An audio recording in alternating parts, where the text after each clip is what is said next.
Hey everyone, David here, and I'm just going to go through a quick little learn Lightroom or getting started in Lightroom. Today I'm going to show you how to import your photo into Lightroom, and I'm going to give you some basic, guidelines on what to follow and how to go through with your editing of Lightroom.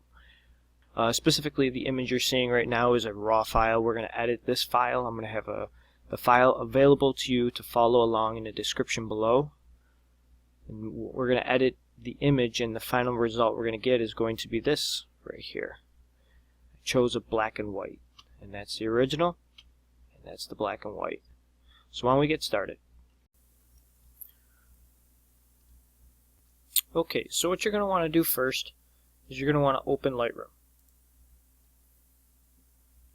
And once you open Lightroom, you're going to see the splash screen first, and you should already have a catalog made. And then second, we're going to go into our import, and you want to make sure your memory card is plugged into your computer at this time.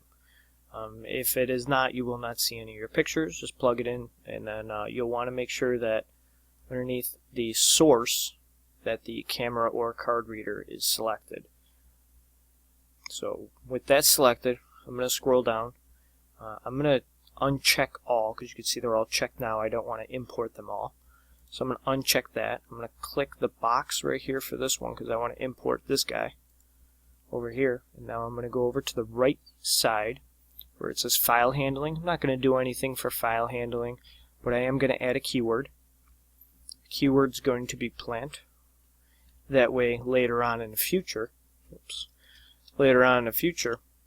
I'm going to be able to find it much quicker and easier. So then we're going to click import. Okay, so now we can see that the file is imported. It also is located underneath previous import right here on your navigation panel in the library. Next, we're going to jump right into the develop module. When you click the develop module, you're going to see that the image is just going to be very not so contrasty. That's because this is a raw file. If you're shooting in a JPEG, you are going to grab less detail. If you're shooting in RAW, you are going to have much more data or resources to work with in the image. That's why the image file size is larger with a raw file versus JPEG. My recommendation is to shoot in RAW and really buckle down and learn all the features in Lightroom. They're really easy to understand, and once you really start practicing with them over and over and over, like this is just a practice picture in the backyard. We just went out back, took some pictures, imported, so this is what we're going to do. So why don't we go ahead and get started. First, we're going to start with the basic panels. Now yours is probably going to look something like this. My recommendation to you first is to right click on any of them and make sure solo mode is checked. That's basically going to mean that only one window is going to be open at a time. So if I go from basic to tone curve, it's going to close basics and it's going to open tone curve, but I'm going to go back to basics for the purpose of this tutorial. A majority of the time, what I'm going to do on all my landscape shots, I'm going to take my highlights and drop them all the way down. I'm going to take my shadows, bring them all the way up. This just builds more contrast in the image. Next, underneath whites and blacks, I'm going to hold the shift key and I'm going to double click on this little slider right here. And what happens is it automatically brings my white levels to a balance where they're not clipping. And I'm going to do the same thing with the blacks. And as you can see here, the picture's already looking a lot better. And if I go back and I revert to the original, there's the original, and there's what we edited so far. And you could do that by tapping the key directly above the enter key, the backslash. Now, we can play around with the contrast for a little bit more.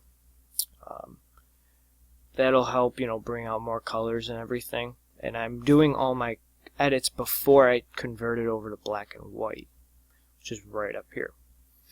Next, I'm going to take the clarity. I'm going to slide that up just a little bit, not too much, just a little bit. And now I'm going to go over here and click black and white. Now, I myself, the background has to become a little bit more separated from my main object, which is right here in the front, this dead flower, we'll call it. So what I'm going to do is I'm going to go over to whites. I'm just going to bump it up just to see what happens. Okay, so we don't want to go that high. We're just going to bring it down a little bit more. That's good. I like that. Alright, we're probably going to drop the contrast a little bit. There we go. And then, being a black and white image, I'm going to play around with the temperature, because when you play around with the temperature and it's black and white, the black levels change depending on the temperature. But I actually like right where it was as originally shot. And I'm just about done with this panel here. I didn't have to touch the exposure. The exposure was done in the camera. Contrast was just up a little bit. Clarity was just up a little bit. And then next, we're going to go into, let's see, tone curve. Purpose of a tone curve is to kind of pinpoint little spots of the histogram. So what I do is I do a 5-point S-curve, and well, bring up the left side to give the blacks more of like not a pure black, but like a little bit of a gray. I'm going to bring the highlights or the whites down just a little bit as well. And it gives it this washed out kind of feel. And that's what I'm looking for in this image. In the next video, we're going to actually edit one of my landscape shots that I took here. And I'll have that file available to you as well in the next video. For this purpose of the video, we're going to do this as just the beginner, just getting you familiar with the controls. You can also click on this little box right here. That box is going to bring up a different looking type of tone curves. I myself, I really don't play around with this all too much. I just click on this where I can do my 5-point S-curve. And then below that is basically the color mixer and everything. Because we're doing this in black and white, we're not going to be dealing with this. We'll go through that in another video. Split toning, we're not going to be doing. We're going to touch on details really quick. And then we're going to want to click this little button here. And then we click on, like say, right there in the image. It'll basically bring a 1-to-1 ratio right here in the corner. You can see it looks fine here, but over here you can see it's a bit noisy. That's because it's adding some sharpening to it, which we want. We want sharpening, but we want to bring up the mask. The mask I'll typically take up to roughly about somewhere in the neighborhood of 60 to 80, depending on how noisy it is. This was shot by pressing I on the keyboard. Changes the little settings. This was shot at ISO 3200 for this camera. Is about middle of the line. It's a little noisier than I wanted it to be. But we're going to bring up some noise reduction as well right down here, the luminance, and I feel like that's just about good. I like that. Next, we're going to just go into lens correction. Always check enable profile correction and remove chromatic aberration. Even though this is black and white, it doesn't matter. Just do it, get in the habit of it. And last but not least, effects. These are going to be like a little bit of vignetting if you wanted to add vignetting. Don't go crazy on vignetting. It's highly overrated. Grain, if you want the picture to look like an old-fashioned picture, add some grain to it. It'll look pretty cool. I've done this before with some shots around the city. You can see it gives it this cool little faded, washed out kind of feel.